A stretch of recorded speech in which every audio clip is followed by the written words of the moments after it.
Hey, welcome back to our channel. So today I thought we would do a little bit of a sit down video and talk about the new year. Happy New Year to you and your dogs. If you haven't already watched our Happy New Year vlog where we did a polar swim at the river, please check that out. We had so much fun. Of course, this one got to swim, which is her favorite thing. But I thought I'd do another little video just to talk about what our plans are for the year. It's a new year. It's a new decade. This one turned 3. I can't remember if I mentioned that in a video, but Sirius's birthday is December 26th, so she's a Christmas baby, Boxing Day baby, and she turned 3 years old, which is kind of remarkable and kind of amazing. It means that as a Newfoundland, she is almost, maybe, kinda mentally mature now. Is that real? That's how I feel. We don't know. These guys, if you aren't familiar with giant dogs take a very long time to physically mature and a very long time to emotionally mature. So she physically matured. We did x-rays and her growth plates were solid. Yeah. When she was about 18 months, around there. Right around there, a little before that actually, 15 months I guess, and she's now kind of almost mentally cooked.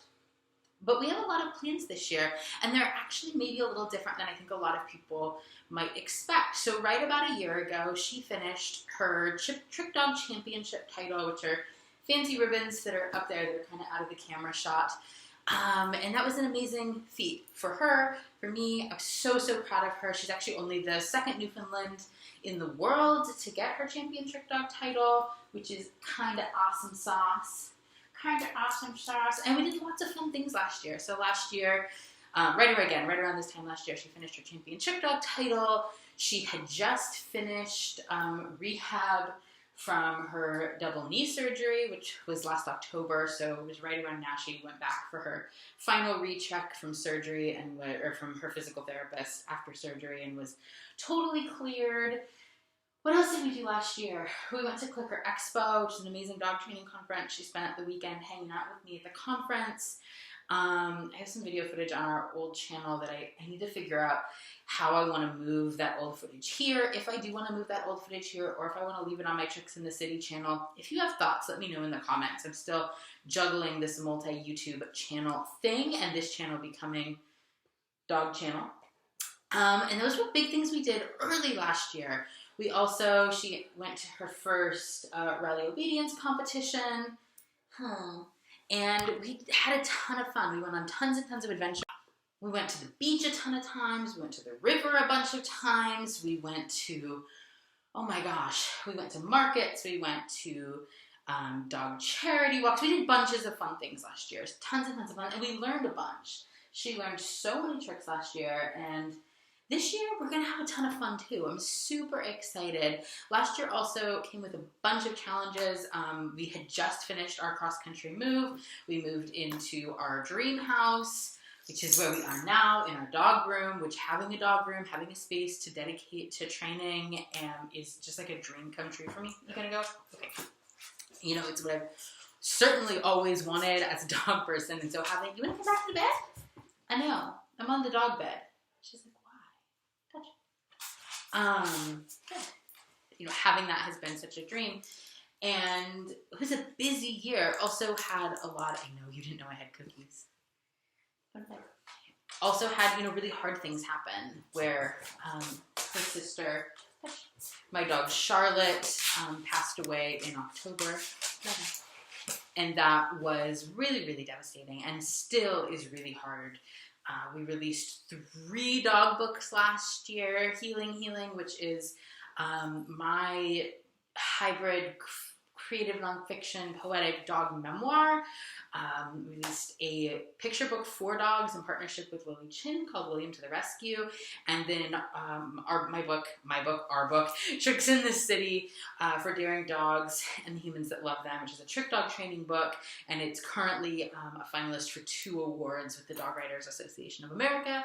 So we were busy last year. This year we're going to be busy too. We have an activity book for dogs that's releasing in July called Chew This Journal that I am in the process of finishing up right now. I am so excited for you guys to have it. I really base a lot of it on how I structure my time with my dogs, which goes back to my goals. So we have a bunch of plans for the year. I have bullet journals going on for the dogs. If you are interested in seeing Sirius's bullet journal and seeing how I incorporate dog stuff into my bullet journal, please let me know. I have lots of different plans for that. I have grooming aspects in my bullet journal. I have, what else do we have? We have grooming. We have activity tracking for her. And then we have really fun things for the year. Like, she's going to learn 20 new tricks this year, which is kind of saying a lot because she knows a lot of tricks. I think over 60 tricks. Different fun outings I want to do this year. So I incorporate stuff for the dogs into my general bullet journal, and then she has her own, she and Mercury share this bullet journal as well. And so I keep a weekly spread that's tracking different things we're working on every day. Eating stuff for Mercury because at 17 and a half, tracking eating is really important with him. Grooming, other grooming, detailed grooming schedules, stuff like that. If you would like to see a bullet journal video, let me know in the comments. I would love to make that. And then my big goal for this year is just to center fun and relaxation. So we had been entered in Rose City Classic, which is our regional, big, huge dog show here in Portland, and is the regional specialty for Newfoundlands. We had been entered, that's next week, in Raleigh, and I decided to pull her. I pulled her actually the day she strained her neck. She now is completely fine. That was like a week and a half of momentary worry. Did you just drink water and you're gonna wipe your face on me? You're so sweet. I know. Drink and then you gotta wipe your face. You gotta wipe that big face. She's completely fine. She's cleared by her physical therapist to do everything and anything. It was just a muscle strain, not a big deal. But when she first got injured, we didn't know what it was. I made the decision to pull her in that moment from the specialty, and I feel really good about it. She was cleared before the trial closed. I could have re-entered her, and I decided I didn't want to. And also something that's important that I just want to mention in here too is that I only do things that my dogs absolutely love. And she doesn't love Raleigh. She enjoys it. She enjoys playing around with it at home, particularly when toys are involved and we're able to make it high octane. She thinks that's fun. Going and practicing and practicing and practicing, she doesn't actually find fun. And I can make it fun and I know how to do that, but it doesn't matter enough to me to pursue it if it's not something that she lives, eats, breathes, sleeps. And I've had dogs who feel that way about sports that we play. When I was heavily an agility competitor, my youngest agility dog loved it. He kind of could care less about anything else. If he got to play agility, that's all he wanted to do.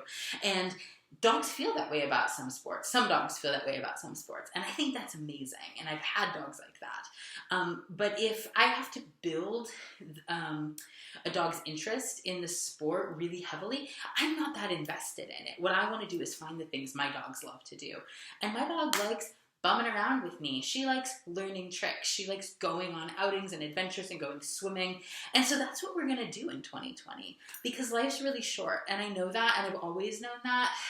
But losing Charlotte passing away,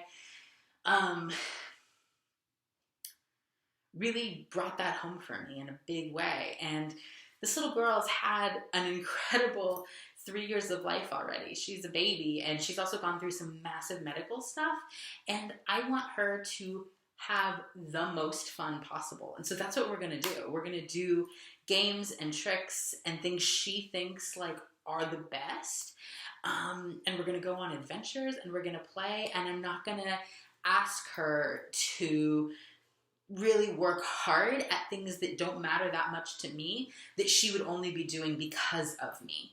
And for us, that would be Raleigh. So I'm actually really glad that I ended up pulling her because we would have gone and she would have done fine, but it's not important enough to me to do that. Next to what my big goals are for her this year, it was really important to me to enter last year and to see what she thought and to see what I thought. I hadn't been in a competition ring in 17 years, and that was a big deal for me. I'm actually I'm going to be doing a Draw My Life video, because I know that's like not the trend on YouTube anymore, but it was a thing, and it was a cool thing. So I'm doing a Draw My Life in dogs because I think it will give some really good context for this channel. And I'm excited to make it. So that's happening. So you'll get to know more about that. And we had a ton of fun that day. She was absolutely adorable. The dog before us peed in the ring. She thought that was very fun, which meant she rolled in the ring through most of her time. And it was adorable and precious, and it made me laugh. But it also reminded me that, like, I'm kind of like a bad dog person in that way. I don't especially like spending time at dog shows. It's not my favorite place to be with my dogs. I think they can be a lot of fun. I historically, when I was a teenager, spent every single weekend at dog shows, and I'm really glad for people that do enjoy that they're there, and I can have fun with it, but it's not my priority. And so I have made the decision to really step back from that this year and to just focus on relaxing and fun and spending time together as our whole family. You know, Charlotte passing really threw me for a loop, and it threw all of us for a loop, and we're still figuring out our new normal and what it means that Charlotte isn't here. And it made me remember to really think about what is important to me. And this is not in any way shaming people for whom competing heavily is important. I know people like that who have an amazing time doing it, but it's not what's most important to me. And so it's not what I'm going to put my time, my energy, my emotions, my money, my focus on. My focus is going to be, really this year, and it's the continuation of where I've been for many years, but very intentionally this year is just doing as much play and as much exploration and as much fun as we possibly can. And just cherishing every moment that I have with my dogs. My little guy's 17 and a half. None of us are promised tomorrow. I can't possibly be more grateful for the time that I've had with him. He had an adorable bout of zoomies the other day. I'm actually going to put a little zoomie clip in here because it was so cute. Where are you going?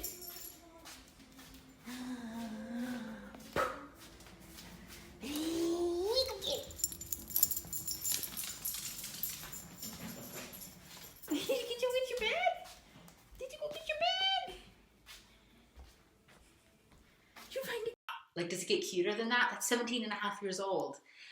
He's absolutely incredible. My big baby's 3.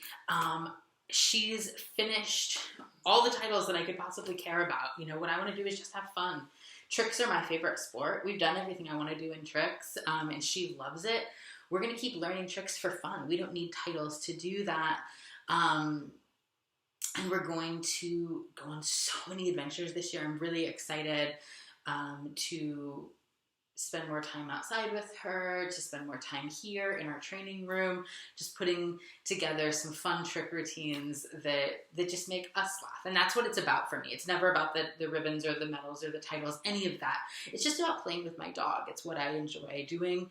And introvert circus, I'm very quiet. I like to just be at home with my family or out doing things with my whole little family. And so that's really what we're focusing on this year is fun, some training goals, increasing her confidence in some situations, increasing her trick repertoire because it's something we have fun doing together, and then exploring. So those are our big goals for 2020. I hope that you enjoyed this video. I hope it wasn't too rambly. I'm really looking forward to getting this Draw My Life in dogs video up hopefully very, very soon. Let me know if you're interested in a bullet journal, and let me know what your plans for 2020 are for yourself, for your dogs. I'd love to know, and we'll see you in another video very, very soon. Bye-bye.